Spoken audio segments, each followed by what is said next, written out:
Happy teachers day আমার ভিউয়ার্সরা, সবাইকে টিচার্স ডের শুভকামনা জানাই, শুভেচ্ছা জানাই। এই যে আমার টিচার্স ডে আজকে সকাল সকাল শুরু হয়ে গেল আমার ছাত্রীকে দিয়ে। এই মেয়েটি খুব পুরনো স্টুডেন্ট আমার, তো ও মিষ্টি আর পেন টেন অনেক কিছু এনে দিয়ে গেছে।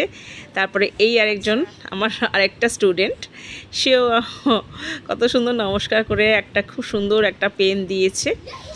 আর এরাও এই যে এই দুটো হচ্ছে আমার দর্শী ছেলে মেয়ে দুটোই।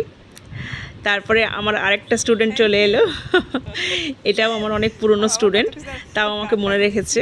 আর খুব সুন্দর একটা কার্ড আর একটা পেন নিয়ে এসছে, আর কার্ডের মধ্যেও কত সুন্দর করে লেখা দেখুন। ওর খুব সুন্দর করে নিজে এগুলো বানিয়ে নিজে খামের ভেতর খাম, তার ভেতরে খাম করে খুব সুন্দর করে বানিয়ে এনে আমাকে দিয়েছে। আমার এই যে হাতের কাজগুলো ভীষণ সুন্দর লাগে। তারপরে ঠাকুরকে আজকে আর ভাত করিনি, কারণ আজকে আমাদের এক জায়গায় নিমন্ত্রণ ছিল, তো ঠাকুরকে এই যে মিষ্টি দিয়ে দিলাম আর আমি সেজে গুজে রেডি হয়ে গেলাম ওই আমার ভাইয়ের বন্ধুর ছেলের অন্নপ্রাশনে যাওয়ার জন্য। এই যে দেখুন, এই যে অন্নপ্রাশনে আমরা চলে এসেছি, কতটা সুন্দর করে গেটটা সাজিয়েছে। তবে আমরা গেছি, গিয়ে দেখি অন্নপ্রাশনের যে আসল লোক সেই আসেনি। তো আমরা কি করলাম, একটু ফুচকা খেয়ে নিলাম। ফুচকা খাওয়ার পরে স্টার্টারের দিকে গেলাম। স্টার্টারে অনেক রকমের আইটেম হয়েছিল, তো সেগুলো খেয়ে নিয়ে মেন কোর্সে চলে গেলাম। মেন কোর্সে মাছ হয়েছিল, চিংড়ি মাছ দিয়ে একটা ঘ্যাট তরকারি হয়েছিল, পনির হয়েছিল। এগুলো খেয়ে নিয়ে তারপরে ডেজার্ট খেলাম। জিলিপি হয়েছিল, ছানার পায়েস হয়েছিল, আর আইসক্রিম হয়েছিল। এসব কিছু খেয়ে বাড়িতে ফিরে এলাম। তারপরে একটু ফটো তুললাম সবাই মিলে। অনেকদিন পর বাদে পাড়ায় একটা বিয়ে হচ্ছে। আমার বান্ধবী তো দেখে বলছে, তুই আমাকে ফটো প্লিজ করিস না।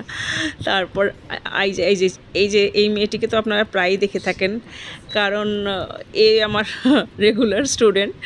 তো ও একটা হাতে কি বানিয়ে এনে আমাকে দিয়েছে, বলেছে রূপা পিসি তোমার জন্য বানিয়ে এনেছি এটা। আর এই ছেলেটাও আপনারা কেউ অনেকবার দেখেছেন, এও একটা পেন এনে দিয়েছে।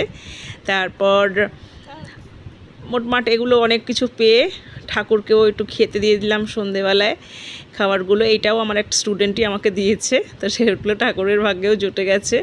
তারপর সবার শেষে যে স্টুডেন্ট, এটা এদের বাড়িতে আমি প্রায় খেয়ে থাকি। তো ও কি দিয়েছে আপনারা দেখুন। ও দিয়েছে একটা ব্যাগ, এই যে মাথার ক্লিপ, মাথার রাবার ব্যান্ড, এগুলো সব দিয়েছে, খুব সুন্দর হয়েছে। আর রাতেরবেলা ঠাকুরকে দিয়ে দিলাম রসগোল্লা, রুটি আর সয়াবিন।